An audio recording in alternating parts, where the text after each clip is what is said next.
Hello, my friends. Welcome back. If you enjoy these stories, don't forget to like, comment, and subscribe. I never thought much of living in a small town.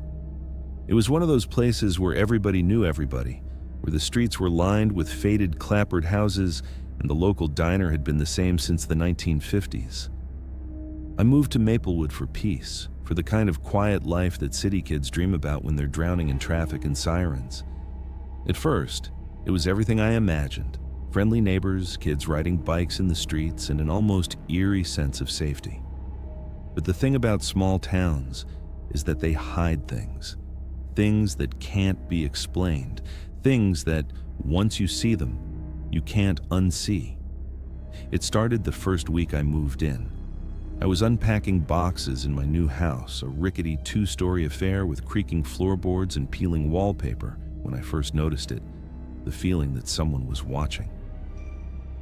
At first, I blamed the moving stress, the exhaustion of driving across 3 states with my life stuffed into a U-Haul. But the feeling didn't fade. It got stronger, sharper, like a needle pressing into the back of my neck. Every time I looked out the window, nothing was there. Yet, when I turned away, I could feel it, impossibly close, like someone was standing just behind me. I tried to ignore it. I busied myself with unpacking, setting up my kitchen, and decorating my bedroom. I told myself small-town paranoia had gotten into me. But then the noises began. At night, I'd hear scratching, soft at first, then louder, like nails dragging across wood. I checked the walls, the attic, even under the floorboards, but found nothing. The townspeople were polite, too polite. Sometimes I'd catch them staring as I drove through the streets, their faces blank, expressionless, before they turned away. I chalked that up to moving into a place where I was the outsider. The real horror began when I discovered the journal. It was hidden behind a loose panel in the attic, a tattered leather-bound book with brittle pages filled with cramped, frantic handwriting. I couldn't stop reading. It belonged to the previous owner, a man named Harold Bennett. At first, it seemed like a diary, the ramblings of a lonely man. But the entries grew darker, more disturbing. Harold wrote about shadows moving in the corners of his eyes, about whispering voices that called his name at night, about doors that wouldn't stay closed and windows that opened on their own. One entry chilled me more than the rest. I tried to leave, but the town won't let me. Something here feeds on fear. It's alive, and it knows everything. I hear it breathing at night. I hear it calling my name. I know it's watching. Tonight it's in my room. I think I can feel it crawling under my skin. If anyone reads this, don't stay here. Don't stay. I laughed nervously and tried to dismiss it. Ghost stories, I thought. But that night, as I lay in bed, I heard my name whispered. Not in a voice like mine or anyone I knew, but in a guttural, rasping hiss that seemed to come from inside the room, from the very walls themselves. I froze. My heart pounded so hard, I thought it would burst through my chest. I wanted to run, to flee back to the city, but something held me there, as if my feet were rooted to the floor. The whisper came again, louder this time, closer, almost in my ear. "John." I bolted upright, only to see nothing. The room was empty, the windows shut, the shadows long but ordinary. I couldn't sleep for the rest of the night. I didn't even try. The next day, I spoke to the local librarian, Mrs. Calhoun, a tiny woman with sharp eyes and a voice that could cut glass. I asked her about Harold Bennett, about the house, about anything unusual in Maplewood. She hesitated, her eyes flicking to the floor, and then she said carefully, "People leave here when the shadows get too close. They don't always come back." I didn't understand at first. I thought it was a metaphor, small-town superstition, the kind of story towns tell to scare newcomers. But I started noticing things that couldn't be explained. On my morning walks, I'd see figures at the edge of the woods, standing just beyond the tree line, motionless, watching. They weren't people, not exactly. Their shapes were wrong, too tall, too thin. their heads too large, faces smudged like wet charcoal. I'd blink, and they'd vanish. At night, the shadows would stretch across the floor, crawling up walls, forming shapes that shouldn't exist. I tried to leave. I really did. I packed my car and drove out of Maplewood, the tires crunching on gravel roads as the sun sank low on the horizon. I felt relief, a sense of freedom, until I looked in the rearview mirror. A figure was in my back seat, tall and dark, its face featureless except for a single pair of glowing eyes. I slammed the brakes and spun around. The seat was empty, but I could feel it, still there, still watching. I returned home, defeated, terrified, unable to escape. I started keeping the lights on constantly, leaving the television running, anything to keep the darkness at bay. But it was no use. The whispers grew louder, insistent, forming words I couldn't understand but felt in my bones. Stay, don't leave. It belongs to us now. One night, I woke to find the house rearranged. My furniture was not where I left it, doors open to rooms that didn't exist, and the walls bled shadow. I was shaking, whispering to myself that it was impossible, that I must be dreaming. But when I looked in the mirror, I didn't see myself. I saw Harold Bennett, or a grotesque mockery of him, screaming silently, eyes wide with terror, mouth moving but no sound coming out. I left the house that night and drove to the edge of town. Maplewood was empty, silent, almost too quiet. The streets, the trees, even the wind seemed to hold its breath. And then I saw them. Hundreds of figures standing in the shadows, watching me. Their eyes glowed, their mouths moved in silent screams. They didn't run when I screamed, didn't vanish when I approached. They just waited, patient, inevitable. And in that moment, I realized Maplewood wasn't just haunted, it was alive, it was sentient, and it didn't want me to leave. The next morning, the police found my car abandoned on the outskirts of town. Inside, there were scratches along the doors, as if something had tried to claw its way in. My wallet and phone were gone. Nobody could explain it. Nobody seemed surprised. When I asked about Maplewood, they told me it was a quiet town, safe, a good place to live. The same answers I'd heard before, the same calm smiles hiding something terrible. I found another place to stay, far from Maplewood, but the nightmares followed me. I wake up in the middle of the night, drenched in sweat, hearing whispers in the dark, seeing shadows twist in the corners of my bedroom. And sometimes, when I look in the mirror, I see something else behind me. Tall, dark, watching, waiting. I can feel it, patient and unyielding. And I know that one day I'll have no choice but to return, or it will come for me, wherever I go. Because small towns have secrets, and some of them don't let you leave.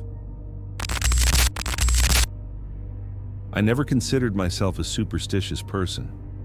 I grew up in the suburbs, the kind of place where the scariest thing you encountered was your neighbor's dog barking at night. That all changed the day I moved to Ashford, a small town tucked into the mountains of New England. At first, it seemed idyllic. Quaint streets lined with maple trees, cozy brick houses, and a population that barely exceeded 1,000 people.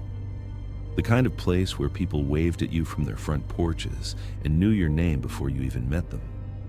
I bought an old Victorian house on the outskirts of town, a rambling structure with peeling white paint and a creaky porch that moaned under your weight. The previous owner, an elderly man named George Whitaker, had passed away, and the town seemed almost eager to pass the house off. He had lived there alone for decades, they said, and aside from that, no one really knew much about him. The first few days were uneventful. I spent my mornings unpacking boxes and exploring the small, quiet streets, enjoying the sense of calm I had longed for. The locals were polite, if reserved, but there was something in the air that I couldn't quite place. It wasn't fear exactly, more like an unspoken tension, as if the town itself was holding its breath. It started with small things. The house creaked at odd hours, though I had checked every floorboard and rafter. Doors I was certain I had closed were open in the morning. I chalked it up to the house settling, old plumbing, maybe my imagination, but the sense of being watched grew impossible to ignore. I would walk through the rooms and feel eyes on me, and when I turned, no one was there.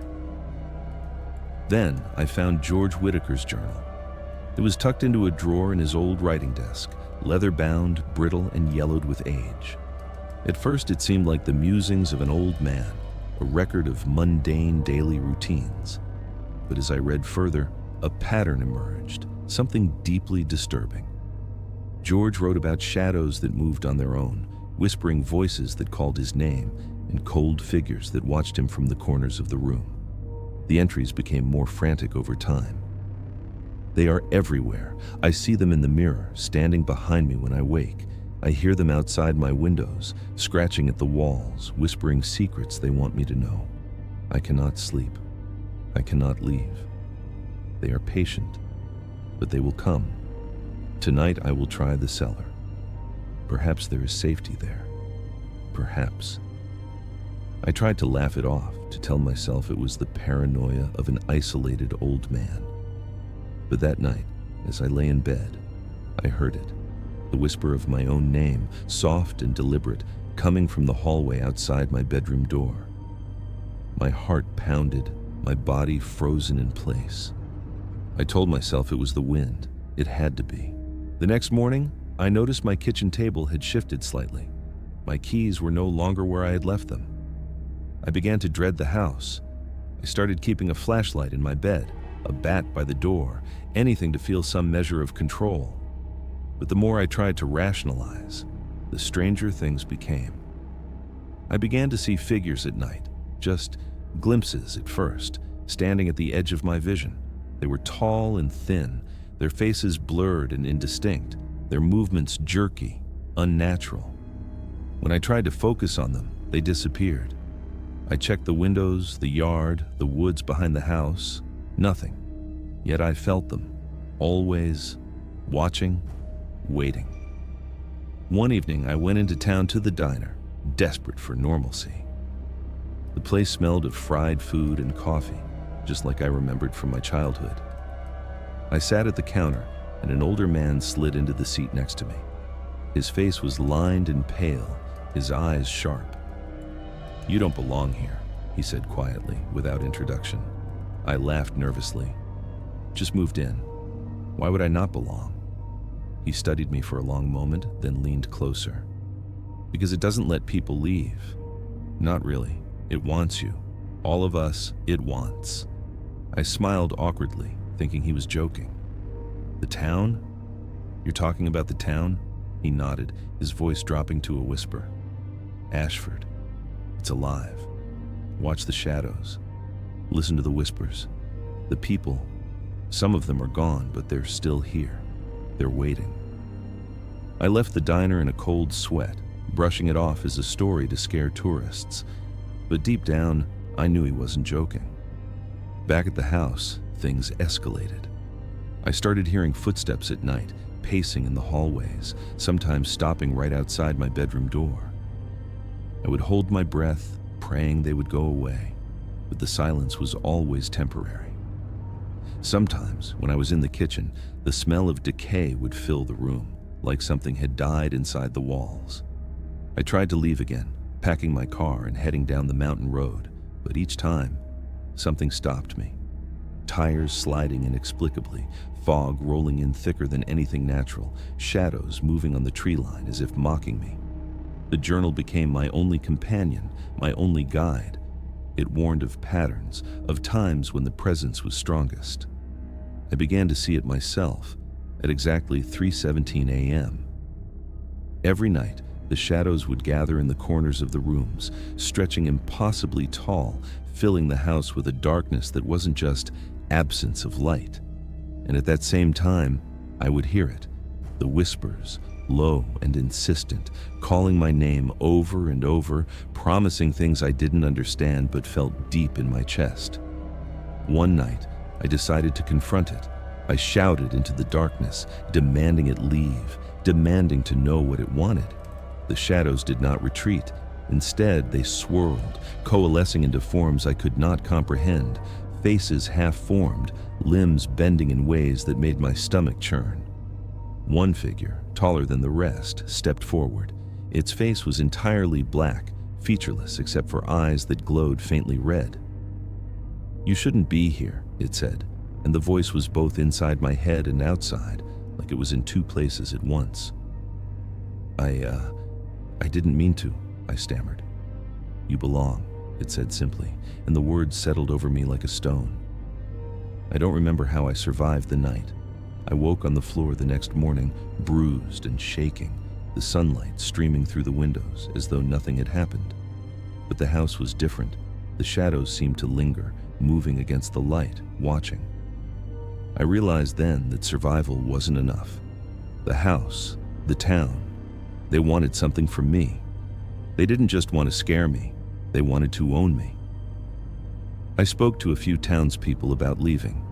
One woman, Mrs. Darrow, looked me in the eyes and said softly, "Once you're seen, you're marked. It knows your face. You can go, but it will follow." I left again, driving miles away, but each time I felt it, patient, waiting, stretching its long fingers across the distance to touch me. The dreams followed too, the faces in the shadows whispering my name, telling me to come home. I would wake screaming, covered in sweat, unable to shake the feeling that it was standing in the corner of my room, just out of reach. Eventually, I stopped trying to leave. I stopped resisting. I live now in a rented apartment far from Ashford, but I know it watches. The shadows find a way. The whispers are quieter here, but still there, still patient. And sometimes, late at night, I see a figure in the corner of the room, tall and black, waiting.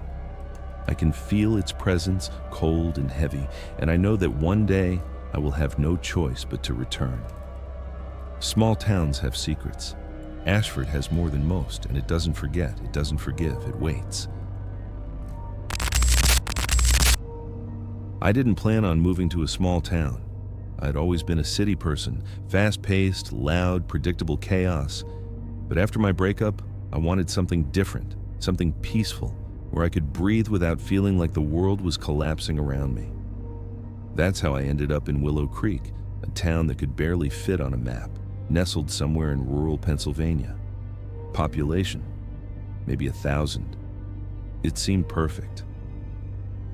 The house I bought was old, a 2-story Victorian with faded blue shutters and a wraparound porch that sagged slightly on one side. The previous owner, a man named Leonard Moore, had died under mysterious circumstances, though the obituary didn't explain much. The locals were quiet when I asked about him, their eyes flicking away as if they were afraid even to mention his name. I told myself small towns had secrets. Every place did. The first few days were normal. I unpacked boxes, wandered the town, introduced myself to neighbors who were polite but distant. Everyone smiled, but there was an emptiness behind the smiles, a weight that felt unnatural. On my third night, while settling into the bedroom, I noticed something strange, the feeling of being watched. It was subtle at first, a prickling on the back of my neck, a sensation of eyes on me. I turned, but no one was there. I laughed nervously and told myself I was imagining it.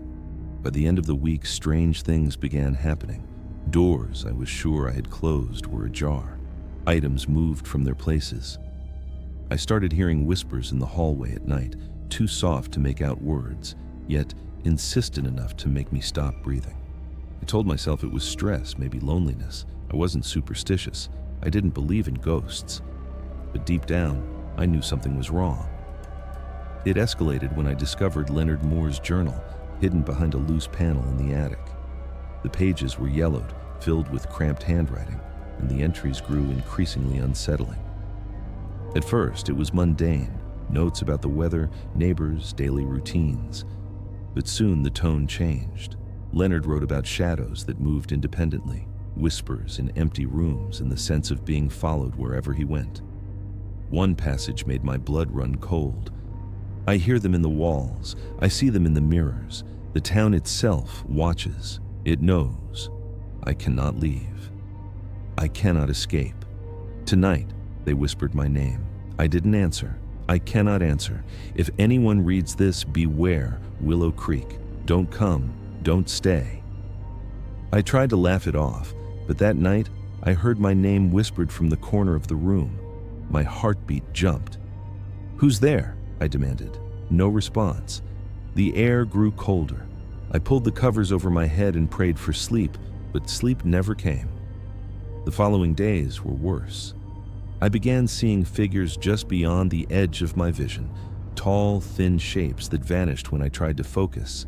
Shadows seemed to stretch unnaturally, moving against the flow of light. On one occasion, I caught sight of a figure standing outside the window, completely still, watching. Its face was featureless, a black void where eyes and mouth should have been. I slammed the curtains shut and couldn't sleep for 3 nights. I tried to leave. I drove out of Willow Creek multiple times, thinking distance would break whatever hold it had on me. But something always stopped me. Tires sliding on gravel roads, sudden fog thick enough to swallow headlights, shadows flitting across the tree line. Once, I saw the figure in my rearview mirror, sitting in the back seat just watching me. I slammed on the brakes. Nothing. Empty car. But I felt its presence. The locals didn't help. When I asked about Leonard Moore or the house, they gave vague answers, their voices low, their eyes nervous. One woman, a librarian named Mrs. Harlow, whispered to me in the dusty library. "Some of us are marked. The town chooses. If you stay too long, it won't let you go. You'll become one of them." At first, I thought she was crazy. But then I noticed it everywhere. Townspeople who didn't quite move right, who stared too long and then turned away too quickly. Children playing alone in the streets who never spoke, dogs barking at nothing. The town itself had a rhythm, a heartbeat that seemed to watch me, learning me, anticipating me. One night, I decided to confront it. I stayed up waiting, determined to see whatever it was that had taken this hold. The clock struck 3:33 a.m., and the house changed. Shadows pooled in the corners, thick and black, moving with a will of their own. A figure emerged from the wall, tall, impossibly thin, its head tilted inhumanly. It spoke in a voice that was both everywhere and inside my skull.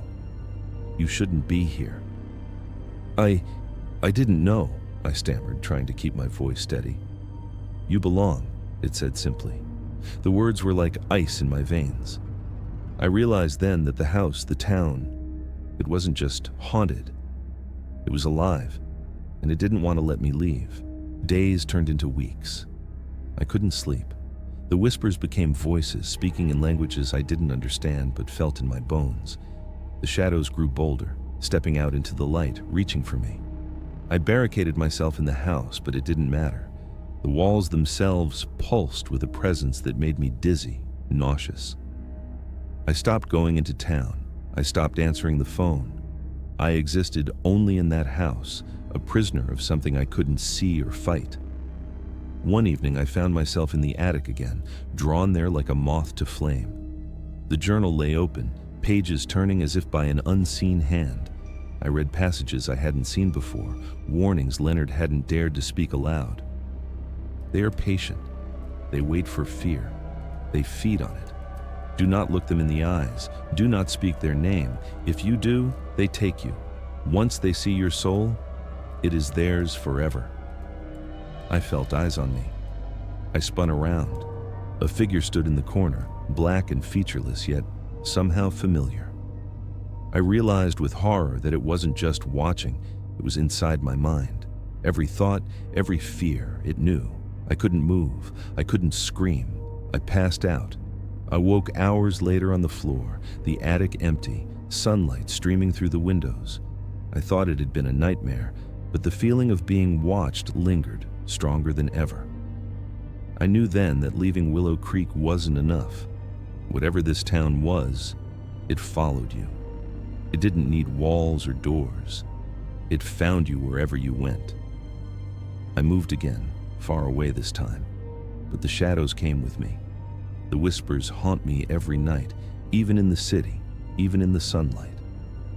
I see figures in the corners of my vision, tall and thin, their faces black voids, waiting.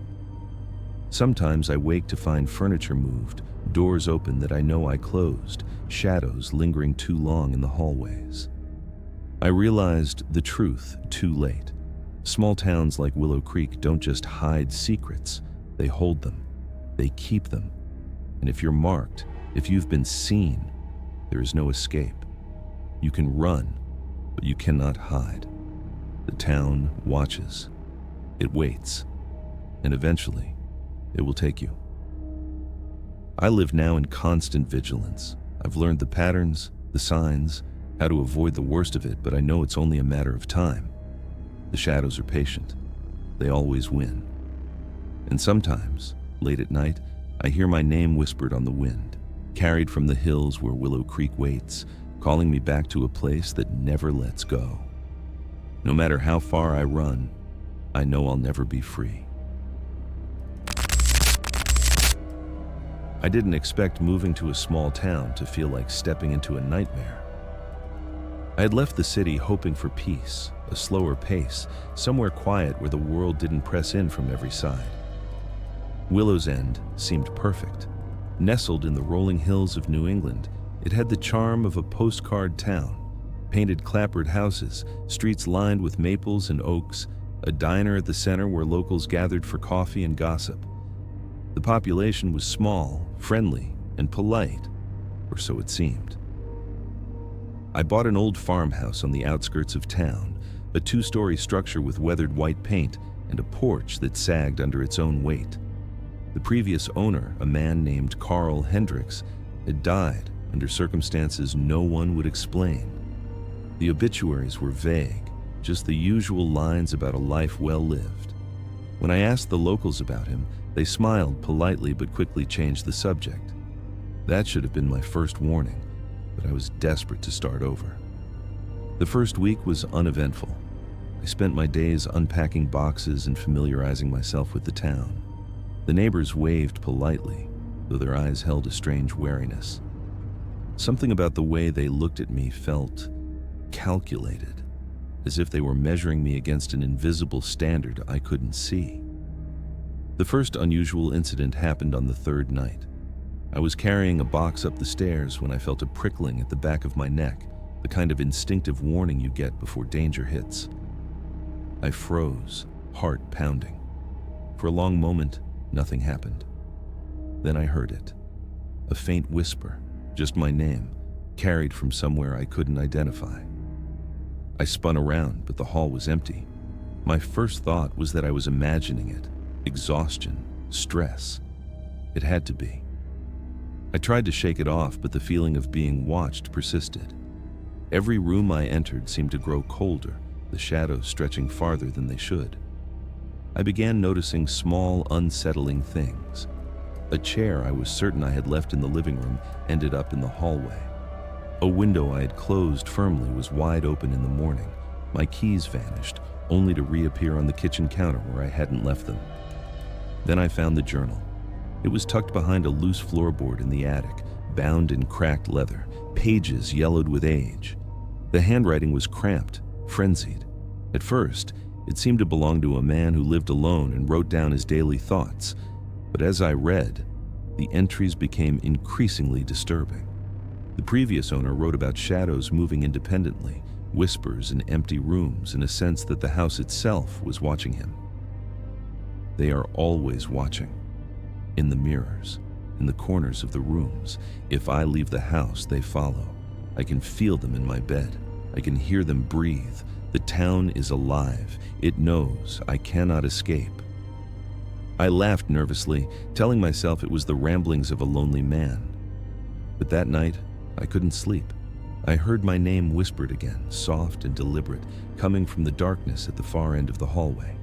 My heart raced as I gripped the sheets, staring into the shadows. "Who's there?" I called, but the only response was silence. The following days brought more. At first, just glimpses in the corner of my eyes. Tall, thin figures standing where they shouldn't be. Shadows moving against the grain of the light. One evening, I looked out the window and saw a figure standing at the edge of the yard, completely still, watching. Its face was a black void. I shut the curtains, but I could feel it, patient and waiting. I tried leaving. I packed my car and drove out of Willow's End, thinking distance would break its hold on me. But something always stopped me. The roads would twist unnaturally, fog would roll in thick enough to swallow my headlights, shadows would flit across the tree line, always just beyond the reach of the light. Once, I saw the black figure in my rearview mirror, seated in the back seat. I slammed the brakes and spun around. Empty car, nothing. But I knew it had been there. The townspeople were of no help. When I asked about Carl Hendricks or the house, their faces would tighten, eyes darting to the floor. One librarian, Mrs. Keaton, whispered to me in the quiet stacks of her shop. "Some of us are marked. Once the town sees you, it never lets you go. You can leave, but it follows. It watches. It waits." I started seeing it everywhere, on the streets, in the woods, even through my peripheral vision when I ran errands in the nearest city. It didn't matter how far I went. I could feel the weight of it, patient, relentless. I began barricading doors at night, keeping lights on, leaving the television running for background noise, anything to feel safe. But the house wasn't satisfied with fear alone. It wanted me. One night, determined to confront it, I stayed awake, waiting. At exactly 3:15 a.m., the house changed. Shadows pooled in the corners, thick and black, moving against the flow of light. A figure emerged from the wall, a tall, thin thing, limbs bent unnaturally, face featureless except for faint glowing red eyes. "You shouldn't be here," it said. The voice was in my head and around me at once. I didn't know," I stammered. "You belong," it said. The words pressed into my mind like ice. The house, the town, was alive, and it had claimed me. The days that followed were unbearable. I could barely sleep. Whispers became voices, calling my name in languages I didn't understand but felt in my bones. Shadows stepped out into the light, reaching for me. I barricaded myself in the house, but it didn't matter. The walls pulsed with a presence that made me dizzy, nauseous, desperate. I stopped leaving. I stopped answering the phone. I existed only to survive another day in that house. I returned to the attic repeatedly, drawn there against my will. The journal seemed alive, pages flipping as though an unseen hand guided them. I read passages I hadn't seen before, warnings Leonard hadn't dared to speak aloud. They feed on fear. They are patient. Do not look them in the eyes. Do not speak their name. If they see your soul, it is theirs forever. And then I saw it, standing in the corner of the attic, black and featureless, yet familiar. It was inside my mind, twisting thoughts, invading dreams. I could not move. I could not scream. I passed out. I woke hours later on the floor, attic empty, sunlight streaming in. I thought it had been a nightmare, but the feeling of being watched was stronger than ever. Leaving Willow's End wasn't enough. The town followed. It didn't need walls, doors, or windows. It found you, tracked you, waited patiently for fear to take root again. I moved far away, renting a small apartment in the city. I thought distance would protect me. It didn't. Shadows follow me still, appearing in corners and reflections in my dreams. Whispers rise from the darkness, calling my name, urging me to return. My sleep is restless, haunted by faceless figures and cold, impossible presences. I see furniture moved when I know I left it, doors open I'm sure I closed. I live with the awareness that Willow's End hasn't let me go, and it never will. The truth is simple, yet terrifying. Small towns like Willow's End don't just hide secrets, they own them. And if the town has seen you, if it has marked you, it doesn't matter where you go. You can run, but it always follows. It waits, patient, inevitable, until one day it claims you. I try to convince myself that this is all in my head, but I know better. Shadows move where they shouldn't. Whispers follow me through every empty street. And sometimes, late at night, when the wind shifts just right, I hear it calling my name from the hills where Willow's End waits, patient and hungry. One day, it will take me back. One day, I will belong to it, and there will be no escape. No matter how far I run, I know I will never be free. I never thought a small town could feel so suffocating. I grew up in cities, in places where the streets never slept and the noise was constant. But after my job burned me out and my relationship ended, I needed silence, space, and a life that didn't demand constant motion. That's how I ended up in Hollow Creek, a town so small it didn't even have a stoplight. It was the kind of place where everyone knew your name before you walked into the diner, where the post office still smelled like old paper and coffee. From the moment I drove into town, I felt something off. I chalked it up to nerves.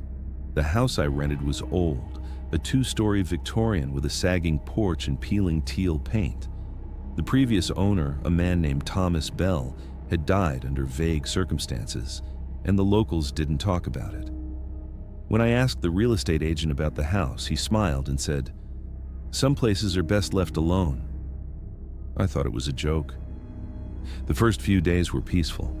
I unpacked boxes, walked the streets, and greeted neighbors who smiled and nodded politely, but never lingered in conversation. At night, though, I began noticing strange things. A feeling of being watched, first subtle, then insistent. Shadows seemed to move just at the edge of my vision. Doors I was sure I'd closed were open in the morning. I brushed it off as paranoia. Old houses creak, small towns have eccentric people. I was alone now, and maybe I was imagining things. On the third night, the whispers began. At first, I thought it was the wind rattling the old window frames, but the voice was clear, deliberate. Ethan, it called my name. I froze, my heart pounding. I turned around and the living room was empty. I checked every window, every corner, even the backyard. Nothing. Yet I felt it, something unseen, standing just out of reach, patient and deliberate. I told myself it was stress, lack of sleep. The next day, while exploring the attic, I found a hidden drawer in an old dresser. Inside was a journal, leather-bound, its pages yellowed with age. The handwriting was cramped and nervous. It belonged to Thomas Bell, the man who had died here. At first it seemed like an ordinary diary, but as I read, it grew increasingly disturbing. He wrote about shadows moving independently, whispers that followed him through the house, and a sense that the town itself was alive, watching him. I cannot leave. They know when I sleep, when I eat. I see them in the mirrors, in the corners of my eyes. They are patient, but they will come. Do not stay here. They will take you. I laughed nervously and set the journal down, trying to convince myself it was just the ramblings of a lonely man. But that night, as I lay in bed, I heard it again, closer this time. Ethan. The whisper was everywhere, inside my head and outside, impossible to place. I couldn't move. I couldn't scream. I pulled the blankets over my head and prayed for dawn. The days that followed were worse. Shadows began to take form, tall, thin, featureless, standing just beyond the reach of my vision. I would catch them in mirrors or windows, only for them to vanish when I looked directly. Once, while walking through the kitchen, I felt a cold hand brush my shoulder, though no one was there. Items shifted places. My keys disappeared and reappeared on the counter where I hadn't left them. Even the air felt heavier, thicker, as though the house itself was pressing against me. I tried leaving Hollow Creek. I packed the car and drove toward the highway, desperate to escape. But the road twisted unnaturally. Fog rolled in, thick and suffocating, and shadows seemed to stretch across the fields, following me. One night, I glimpsed a figure in my rearview mirror, sitting silently in the back seat, faceless, black, and impossibly tall. I slammed on the brakes, empty, nothing there, but I could feel it, patient, waiting. The locals were no help. Asking about Thomas Bell or the house was met with nervous glances and vague warnings. Mrs. Carlyle, the town librarian, whispered to me in the dusty stacks. "Some of us are marked. Once they see you, you don't leave. The town doesn't forgive. The town doesn't forget. I began to notice patterns. The whispers grew louder at certain times, almost like the house itself had a clock, a rhythm. At exactly 3:12 a.m., shadows pooled in corners, stretching against walls, moving where they had no right to. Faces appeared, half-formed, featureless, watching. I barricaded doors and kept lights on, but it didn't matter. The house, the town, they didn't just feed on fear, they thrived on it. I confronted it one night. I stayed awake, heart hammering, waiting. At 3:12, the shadows thickened, pooling across the floor and walls. A figure emerged, taller than any human, limbs bending unnaturally, face a void except for faint glowing eyes. "You shouldn't be here," it said, in a voice both inside my head and around me at the same time. I didn't know," I stammered. "You belong," it said. Ice ran through my veins. I realized then the truth. The town wasn't just haunted. It was alive, aware, and it had claimed me. The following days were unbearable. I could barely sleep. The shadows were bolder, moving out of corners, approaching me. Whispers became voices, speaking in languages I couldn't understand but felt deep in my chest. Furniture moved. Doors opened on their own. I stopped leaving the house. I stopped answering calls. I existed only to survive another night.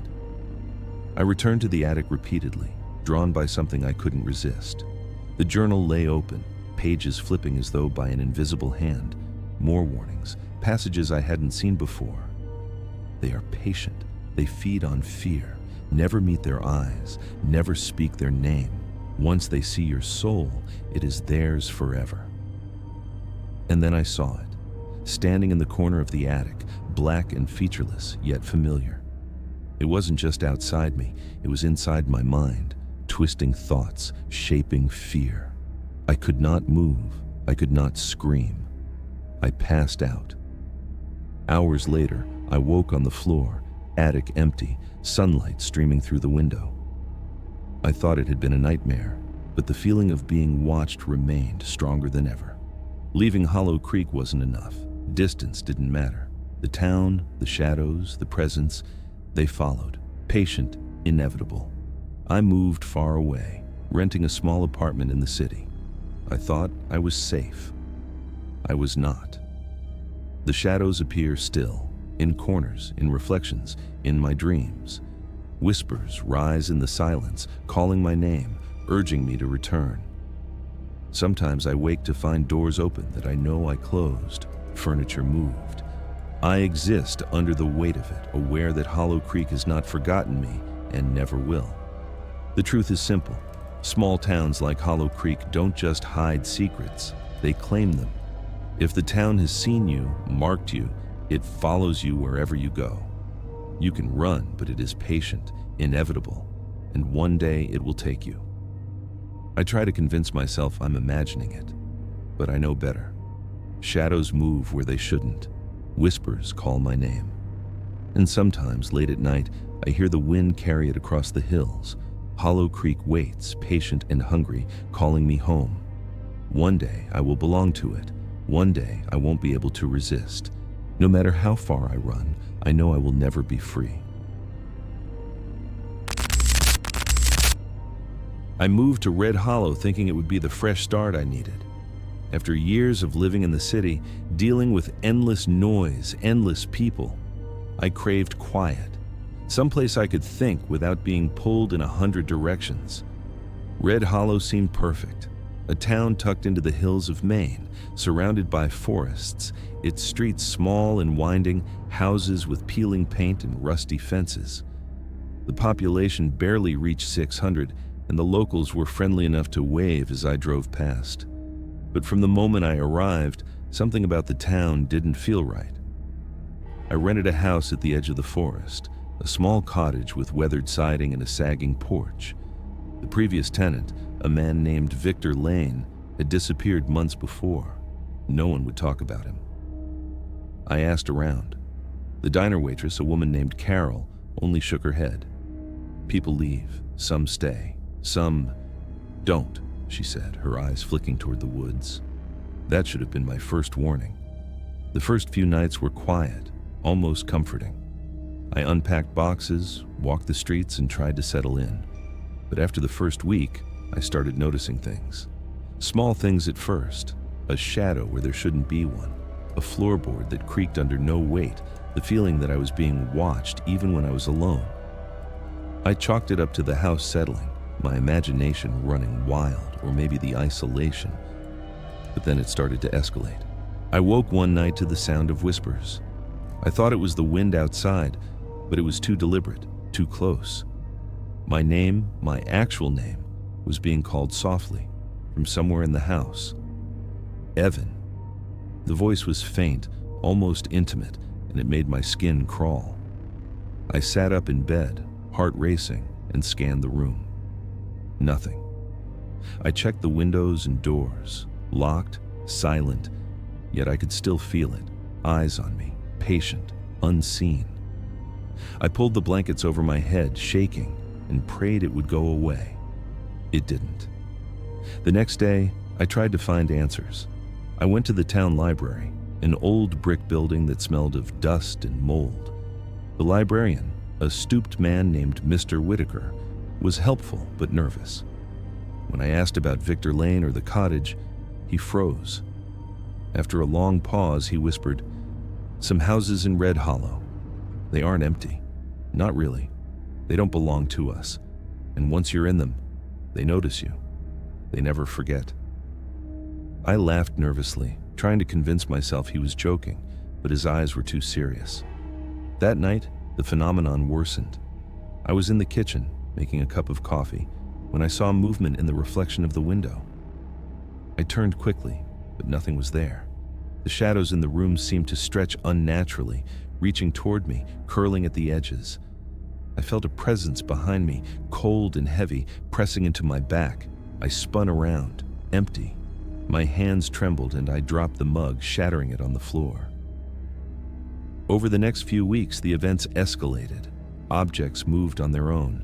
My keys vanished for hours, only to reappear on the windowsill. I began hearing footsteps pacing the floor above me when I was alone, the soft scraping of furniture against walls. Once, I swore I saw a figure standing outside my window, tall, thin, motionless, faceless. I closed the curtains, but I could feel it, patient, waiting. One evening, desperate for understanding, I found a small notebook hidden beneath the floorboards in my bedroom. The handwriting was jagged, frantic, as if whoever wrote it was terrified. It belonged to Victor Lane. The entries started normal enough, recounting daily life, but then shifted to terror.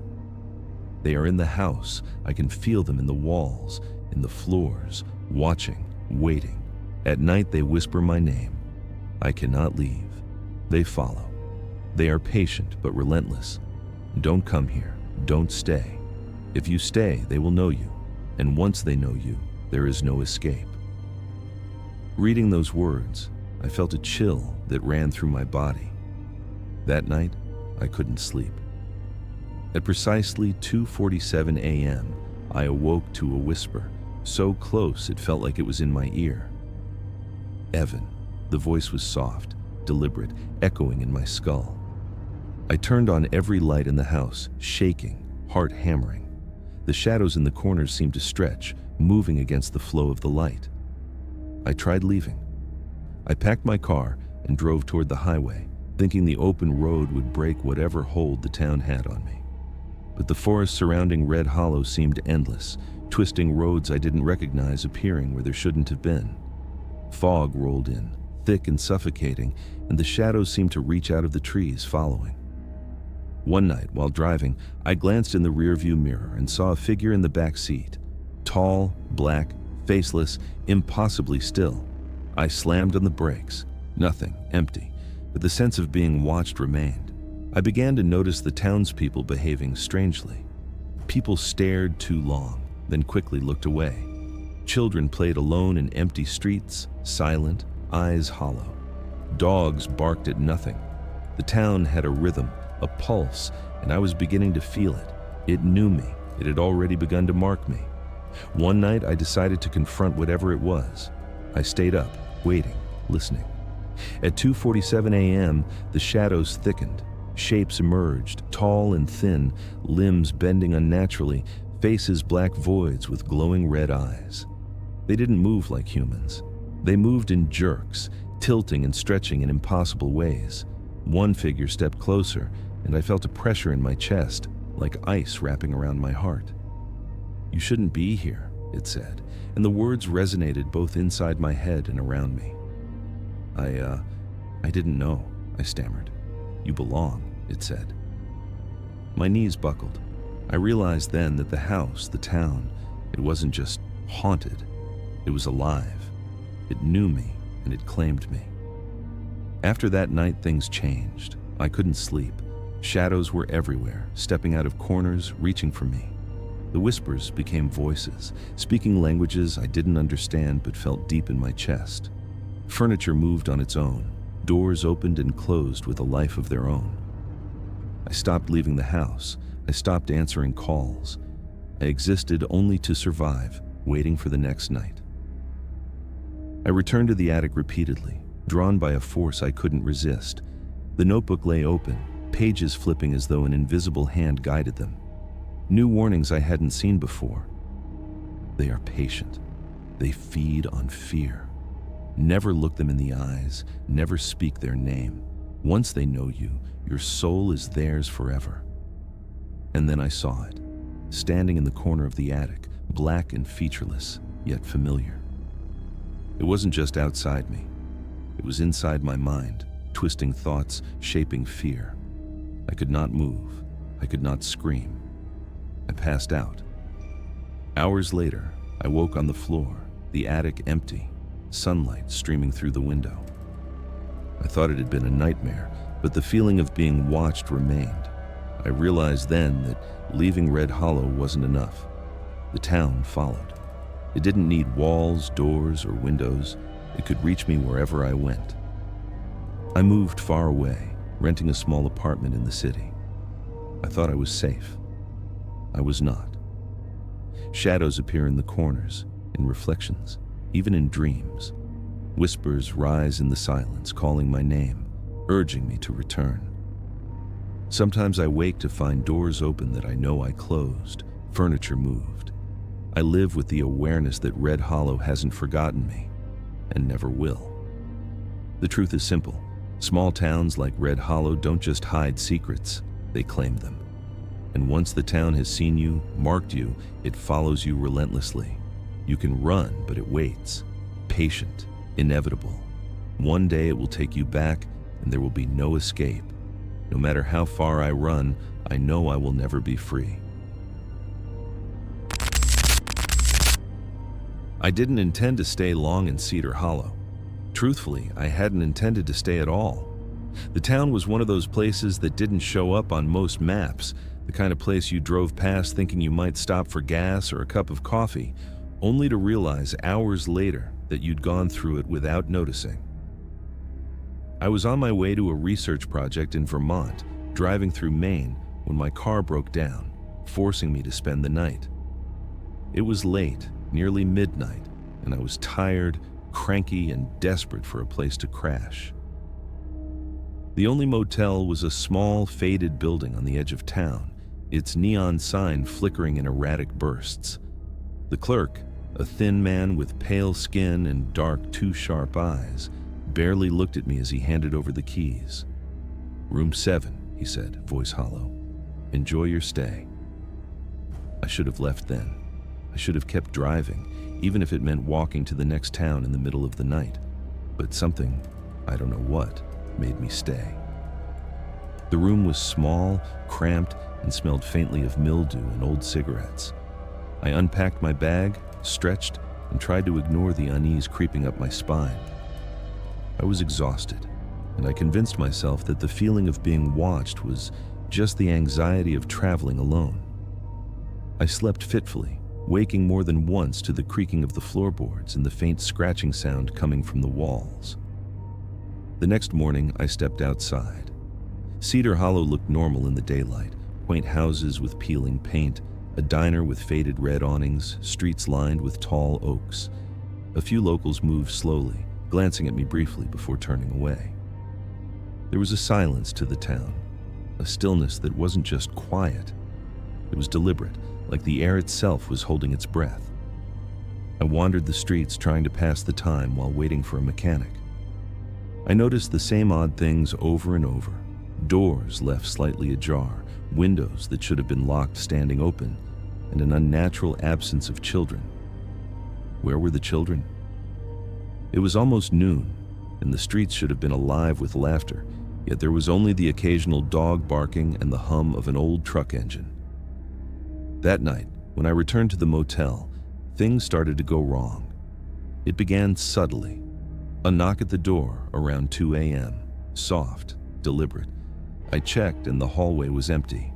Then the whispers began. At first I thought they were coming from the air vents, faint murmurs, almost indistinguishable. But soon I realized they were calling my name. Ethan. Ethan. It was slow, deliberate, echoing in my head and in the empty room simultaneously. I sat up in bed, heart racing, and saw the shadows move. Not the normal, mundane kind that the flicker of a streetlight makes, but shadows that twisted and bent unnaturally, almost like they were alive. I couldn't stay in that room any longer. I packed my things and tried to leave, but the streets of Cedar Hollow seemed unfamiliar in the dark. The layout had shifted. I recognized no road, no street sign, and the forest surrounding the town pressed closer than it had in daylight. Then I saw it. A figure standing at the edge of the trees. Tall, impossibly thin, entirely black, with a head that tilted in ways that defied anatomy. Its gaze, if you could call it that, felt like it pierced straight through me. I ran, the gravel crunching under my feet, until I made it back to the motel. The next day, I sought answers. I went back to the diner, hoping to talk to someone. Carol, the waitress, served me coffee with a polite smile, but her hands shook slightly. When I asked her about the town, about the missing people, about the figure in the woods, she leaned in and whispered, "You shouldn't have seen it. You shouldn't have been here. It notices, and once it notices, there's no leaving." I laughed nervously. Of course, this was a small town with superstitious people. They believed in ghosts and monsters. I told myself that, and for a moment, it comforted me. But that night, the whispers returned, louder, clearer. I could hear words I didn't understand, sentences formed in a language that seemed older than the town itself. I could feel the walls breathing, closing in, pressing against me from all sides. The motel room became a cage. Items moved on their own. My bag shifted, the phone slid across the nightstand, the blankets twisted around my body while I slept, or tried to sleep. I felt something brush my leg, soft, deliberate, leaving a chill in its wake. My dreams were worse. I dreamed of the figure in the forest standing over me, stretching impossibly, growing taller with each passing night, and always, always watching. I tried leaving again. I ran to the car and started the engine, determined to drive until I reached another town, another state, anywhere but here. But the roads of Cedar Hollow seemed endless. Curves appeared where they shouldn't, intersections led back to the same streets, and the forest loomed, dark and suffocating. I began to understand that the town itself was alive, a presence that watched and manipulated. It could twist reality, bend space, and it had claimed me. I began noticing subtle changes in the townspeople. Their eyes followed me too long, then darted away. Their smiles were too wide, too slow to fade. There were people who never blinked, never spoke, yet were always there, watching, measuring. I realized then that the town was patient. It didn't attack outright. It waited, learned, and it fed on fear. One night I ventured into the forest, desperate to confront the source of my terror. The trees seemed taller than they should, their shadows long and curling like fingers. The figure appeared almost immediately, stepping from behind an ancient oak, perfectly still, its faceless head tilting as it studied me. "You cannot leave," it said. The voice was in my head, but also in the space around me. My own thoughts felt like echoes. "What are you?" I stammered. "You belong here," it said. The words sank into me like icy water. I stumbled backward, falling, and when I looked up, the forest had vanished. I was standing in the middle of the town, lights flickering, shadows pooling in corners, and the figure was everywhere at once, surrounding me, closing in. I ran, but there was nowhere to go. The streets twisted like a maze, the buildings stretched, the air thickened. I realized I had never been outside the influence of the town. Even leaving the motel, even trying to escape, had been a mistake. The town watched, and now it had me. Days, or was it weeks, passed. Time had no meaning. The whispers never ceased. The shadows moved freely, sometimes stretching into shapes I couldn't comprehend, faces forming and dissolving in an instant. I stopped eating properly, stopped trying to sleep, just existing, trying to keep some grip on reality. Then I found the journal, hidden beneath a loose floorboard in the diner, of all places. It belonged to Victor Lane, the previous tenant of the motel. His handwriting was frantic, each word desperate. The town notices, it waits, it feeds on those who try to leave. The people are hollow, vessels for it. It doesn't need flesh, it needs fear, despair. If you read this, do not try to escape. It follows. Once it sees you, it will never let go. That night, I understood the full horror of Cedar Hollow. It wasn't just haunted. It wasn't just sinister. It was a living, thinking presence. It had no need for bodies. It only needed me to be afraid, and I was. Every second, every breath, every heartbeat was mine to give it. I tried leaving again. I drove, endlessly, thinking I would reach another town, a highway, anything. But Cedar Hollow followed, roads warped, forests pressed in, shadows stretched across the road. I saw the figure in every reflective surface, mirrors, windows, puddles. I felt its gaze in my chest, in my stomach, in my mind. It was patient. I realized then that nothing, not distance, not speed, not reasoning, could save me. The town had marked me, and it would not release me. I moved far away eventually, renting an apartment in a city hundreds of miles from Maine. I thought I was safe. I was not. Shadows appear in the corners of my apartment, too fleeting to capture, too deliberate to ignore. Whispers rise in the silence, sometimes calling my name, sometimes forming strange, ancient sentences. Furniture moves, doors open, objects vanish and reappear. I see shapes just beyond the edge of my vision. I've come to accept a terrifying truth. Small towns like Cedar Hollow don't just hide secrets, they claim people. And if it has seen you, it waits. Patient, inevitable.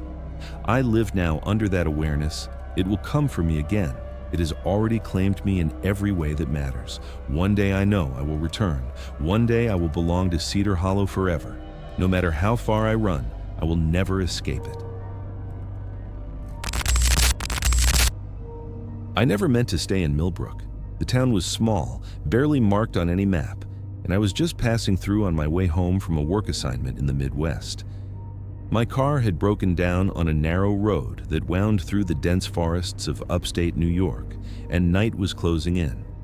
Headlights cutting through fog, I saw the faint glow of a single gas station and a motel just past it. Exhausted, I decided to stop, park, and rest for the night. The motel was old, paint peeling from the siding, neon letters flickering in bursts that almost spelled vacancy. A man behind the counter, skin pale, eyes too sharp, and a posture that seemed both stiff and unnaturally casual, handed me the key to room 5 without a word. "Enjoy your stay," he said. There was a subtle warning in the way he looked at me, though I didn't catch it at first. The room itself was cramped and smelled faintly of mildew. The carpet was threadbare, and the single window looked out over the parking lot and a line of trees beyond. At first, I slept well, though the floorboards creaked, and I thought the noises were just the old building settling. But the unease started the next night. At around 2 in the morning, I woke to a faint tapping sound, like someone gently knocking on the door. I thought it might be another guest, though the parking lot was empty when I looked out. Then the whispering began, soft, indistinct, and so close it seemed to originate inside my head. Evan. Evan. I sat up, heart pounding, scanning the room. The shadows seemed darker than normal, pooling in corners, stretching in ways that felt unnatural. I told myself it was the wind, an overactive imagination after a long drive, but the voice didn't stop.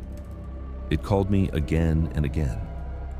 I froze, unable to move, as though some unseen force held me in place. The next day, I tried to convince myself it was a dream. I drove into town to get some coffee, but Millbrook was strange. Almost no one was on the streets. Houses sat empty, windows dark. The few people I passed gave me polite, tight smiles, but their eyes were cold and distant. I asked at the diner about the motel, about the town, about the people, and the waitress, an older woman named Claire, only shook her head. People come, people go, but some never leave, she said quietly, glancing toward the woods. She wouldn't elaborate. That night the whispers grew louder. The shadows moved independently of the light, creeping along walls, stretching across the floor. I saw shapes, tall, thin, faceless, linger in the corners, vanishing whenever I tried to focus on them. The air grew heavy, thick, almost suffocating. I barricaded the door, but it didn't matter. I could feel a presence inside the room, patient and deliberate, as though it had been waiting for me.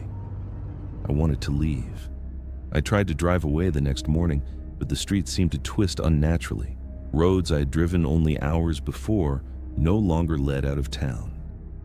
The forest pressed in on both sides, dark and unyielding. And in the rearview mirror, I saw it. A figure, impossibly tall and thin, faceless, standing silently in the middle of the road. When I braked, it vanished. But the sense of being watched remained relentless. Over the next few days, the experiences intensified. Items in my motel room moved on their own. My bag shifted across the floor while I slept. Furniture scraped across the carpet without explanation. Doors opened and closed, and always the shadows, always the whispers. I found a small notebook hidden under a loose floorboard in the room. It belonged to Victor Haynes, the previous occupant, who had disappeared months before. The entries started innocently enough, notes about the motel, the town, and daily life, but soon descended into paranoia. They are here, watching, waiting. I can see them in the mirrors in the corners of my eyes. The town knows when I sleep, when I wake. It feeds on fear. I cannot leave. If you are reading this, you must leave before they notice you. Reading those words, I felt a chill run through me. That night, the temperature in the room dropped sharply. The whispers rose in volume, forming words in a language I didn't understand, but the meaning was clear. I was being watched. I was trapped. I tried to leave again. I drove for hours, convinced that if I just reached a highway or a larger town, I would escape. But Millbrook warped around me. Streets looped endlessly, intersections led back to the same place, and the forest pressed in, closing off escape routes. At night, the figure appeared in my mirrors, in windows, sometimes in my dreams. I began to feel it inside me, as if the town had marked me in some way I couldn't comprehend. The townspeople were no help. They avoided my gaze, whispered in corners, and sometimes I thought I saw the shadows in their eyes. Once I saw a man standing at the edge of the street, tall, dark, featureless, motionless. I blinked, and he was gone. But the feeling remained, creeping through me, a reminder that the town never forgets. One night, I confronted it. I stayed awake, listening, waiting. At 3:03 a.m., the shadows thickened, gathering in corners and along walls. The figure emerged, stretching impossibly, limbs bending at impossible angles, head tilted unnaturally, eyes glowing faintly. "You shouldn't be here," it said, a voice that resonated inside my head and in the empty motel room at the same time.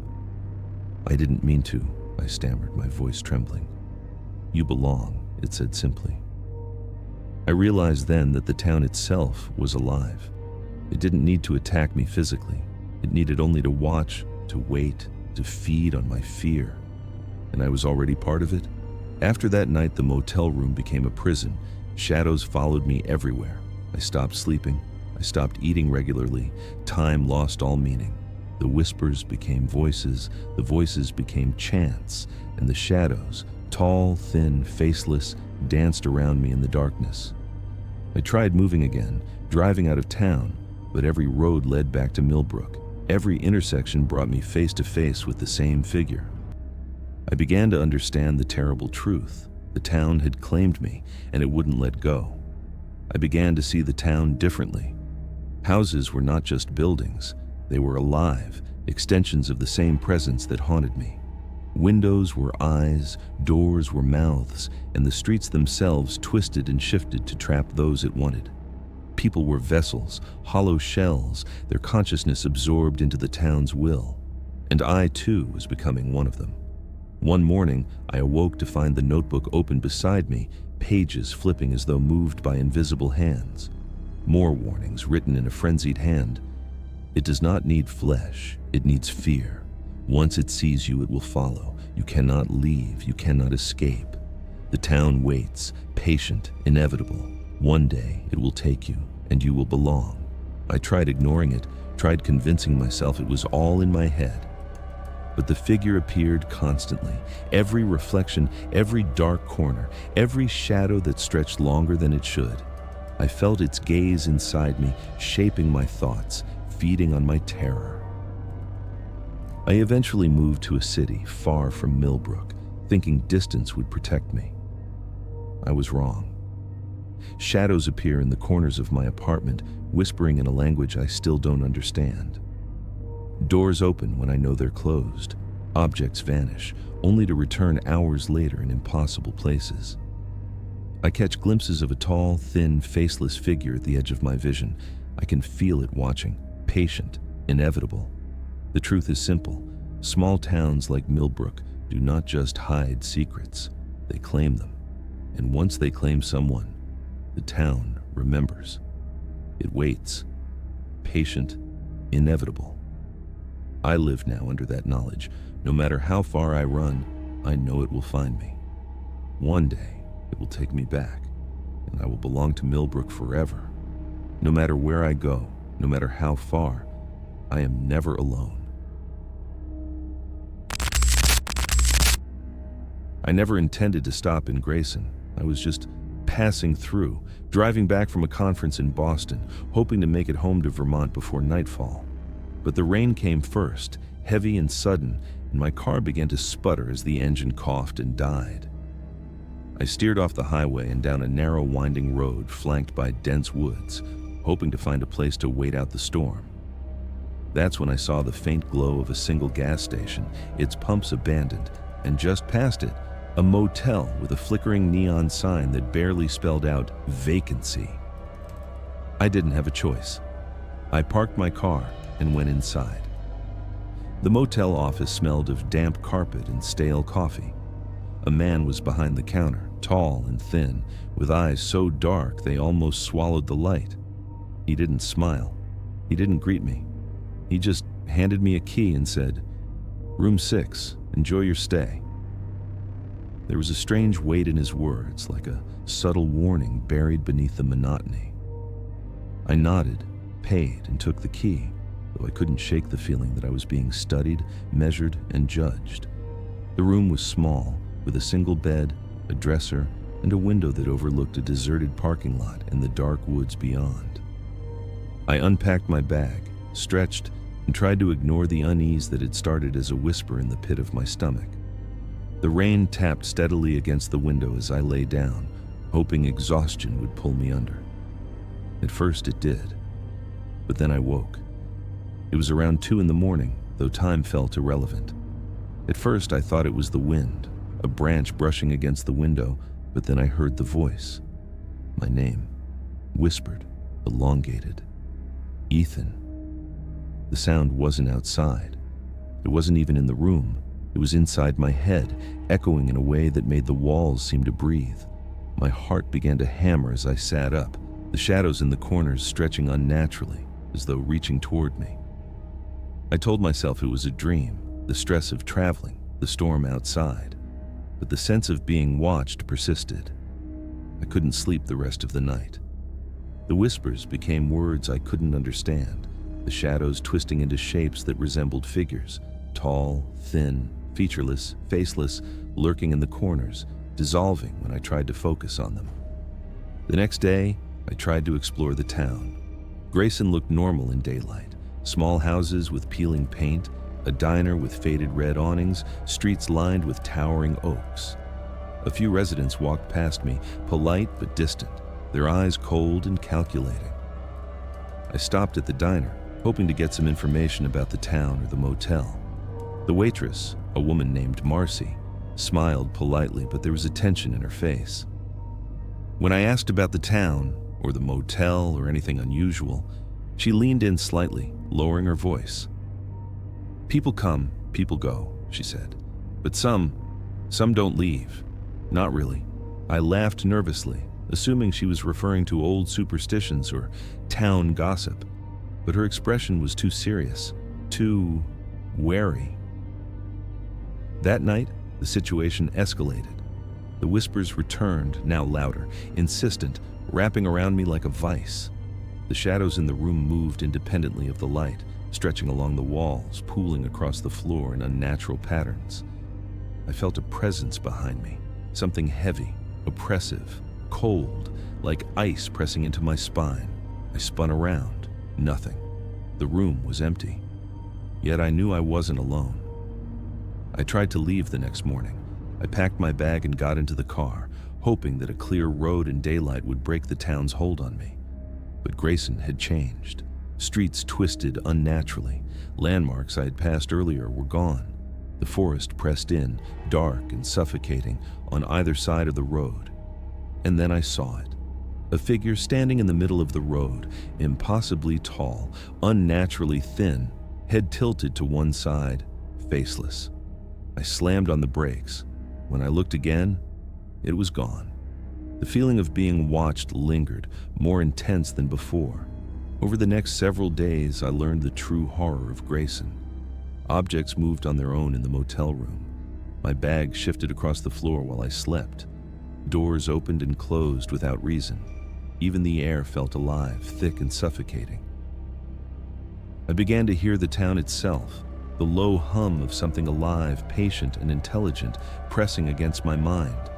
I could feel it watching, measuring, learning. I realized the whispers weren't just in my head, they were everywhere, a chorus of voices, ancient and alien, shaping reality around me. I found a small notebook hidden under a loose floorboard in my room. It belonged to Victor Haynes, the previous occupant, who had vanished months before.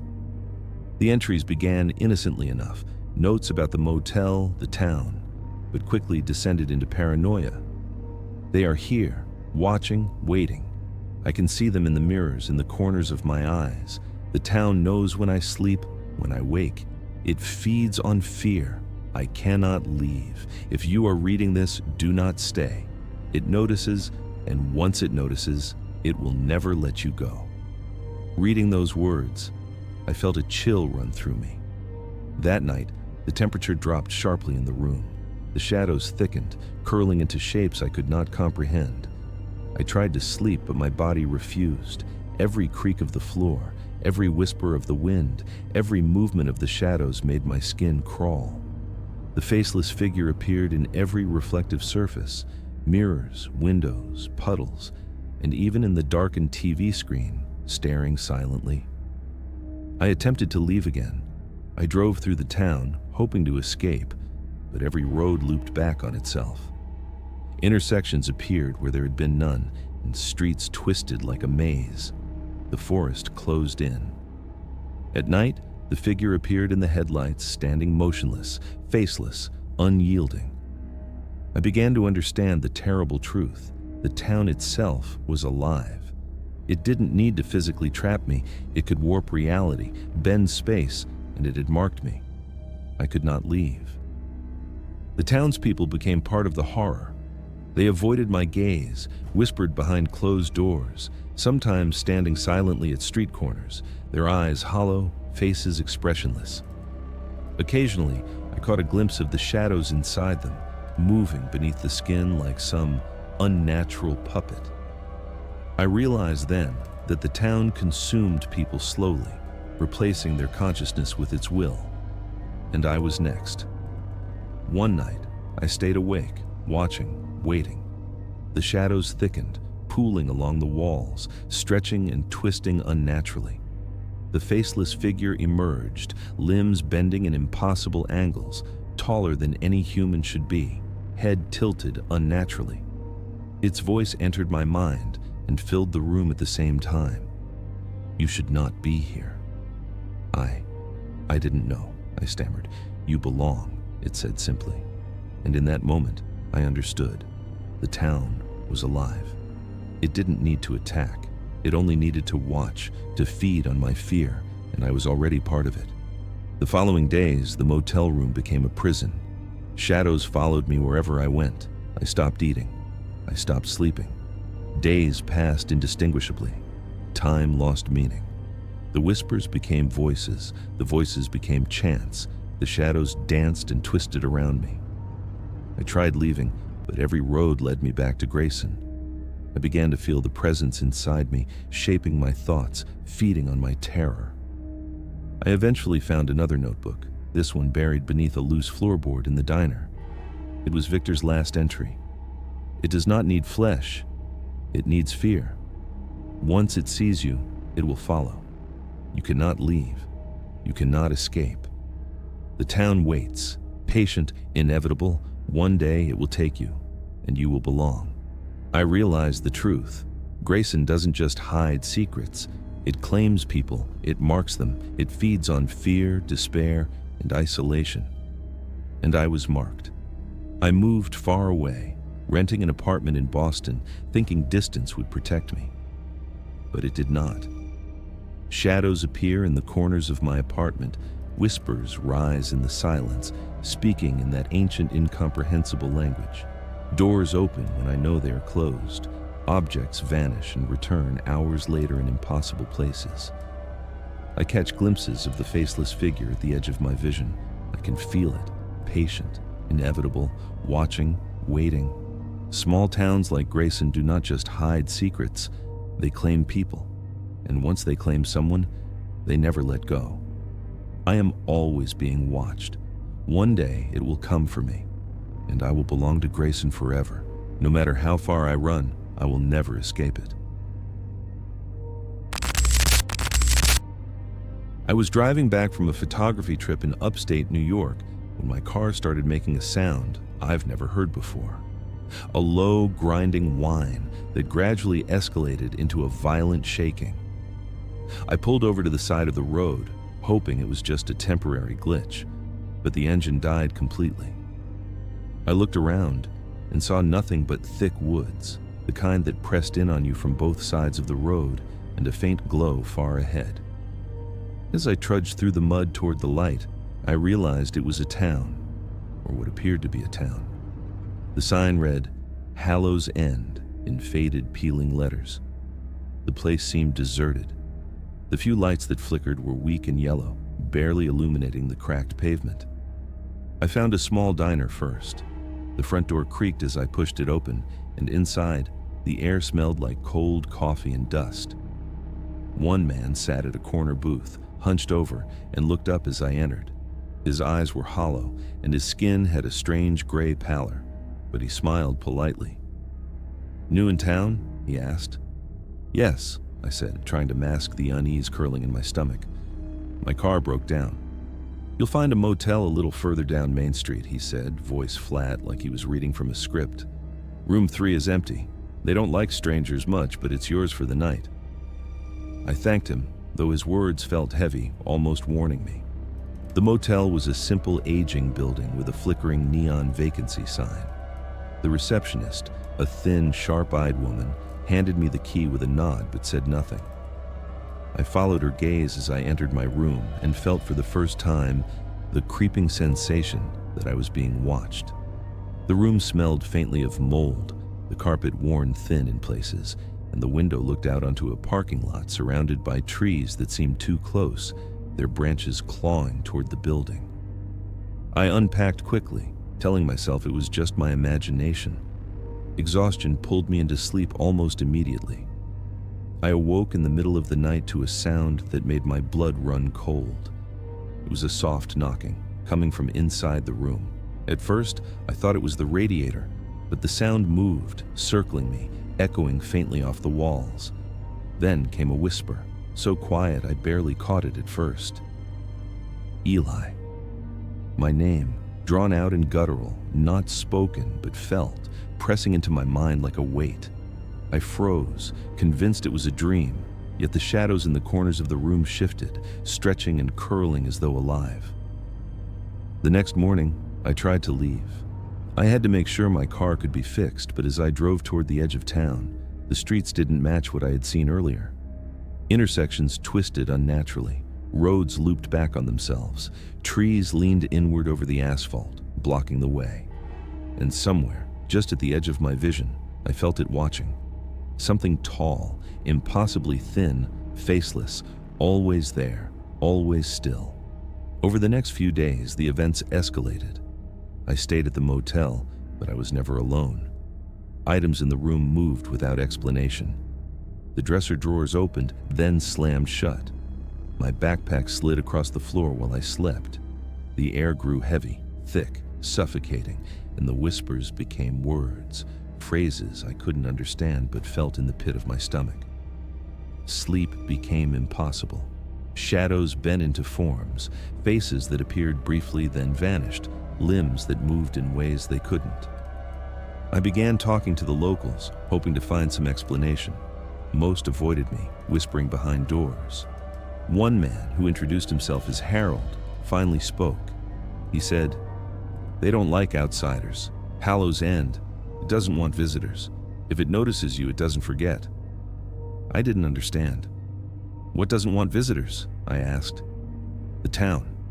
It's alive," he said. His voice dropped to a whisper. "It feeds on those it traps. Fear, desperation. That's its nourishment. If you've seen it, you can't leave." I laughed nervously. Superstitions, I told myself. But that night, the whispers came again, louder, insistent, forming a chorus that filled the room. I could hear shapes moving in the corners, twisting, stretching, always watching. One shadow in particular, the tall, faceless one, leaned in impossibly close, and I could feel its presence pressing against my chest. My heart raced. I understood finally that the town itself was not just haunted. It was alive. I found a notebook hidden beneath the floorboards in the room. The previous occupant had written frantically, "I tried to leave. Roads twist. Streets return to the same place. The people, they're not people.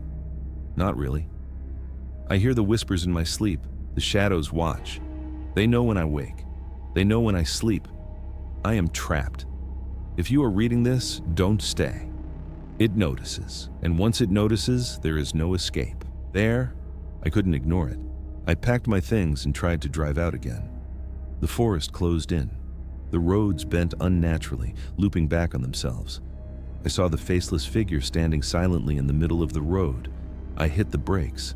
It vanished. I tried again. The streets rearranged themselves. The forest seemed to press in from every side. I began to understand that distance and speed didn't matter. The town was patient, deliberate, and it had marked me. I began noticing the townspeople differently. Their eyes followed me too long, then darted away. Smiles were slow, almost mechanical. Occasionally, I would see the faceless figure in place of someone, its height bending the body unnaturally, limbs too long, a head tilted in ways that made me shiver. The town was patient. It didn't rush. It observed. It waited. It fed. One night, I confronted it. I stayed awake deliberately, watching the shadows creep along the walls. The tall, faceless figure appeared in the corner of the room, stretching impossibly, limbs bending at impossible angles. Its voice entered my mind as though the room itself spoke. "You should not be here." I didn't mean to. I stammered. "You belong," it said. And in that moment, I realized that I already did. The town didn't need to attack me physically. It only needed to watch, to feed on my fear, and I was already trapped. The following days became a blur. I stopped sleeping. I stopped eating. Time lost meaning. Shadows moved constantly, dancing along walls and furniture. Whispers rose and fell like waves, a chorus in a language older than the town itself. I tried leaving, but every road led back to Hallow's End. Every turn returned me to the same streets. Even when I thought I had escaped, the faceless figure appeared in mirrors, windows, puddles, even darkened screens. I eventually moved far away, hundreds of miles from Hallow's End, thinking that distance would protect me. I was wrong. The shadows appeared in corners of my apartment. Whispers filled the silence. Doors opened when I knew they were closed. Objects vanished, only to return hours later in impossible places. I caught glimpses of the faceless figure at the edge of my vision. I could feel it, patient, inevitable, always watching. I've come to accept the truth. Towns like Hallow's End do not just hide secrets. They claim people, they mark them, and once they claim you, the town waits patiently, inevitably, to reclaim its due. I am marked. I am already part of it. No matter how far I run, I will never escape. One day, it will come for me, and I will belong to Hallow's End forever. No one who sees it ever truly leaves. I have learned that. The fear never ends, and neither does the watching. Thanks for watching, my friends. If you want more true horror, like, comment, and subscribe.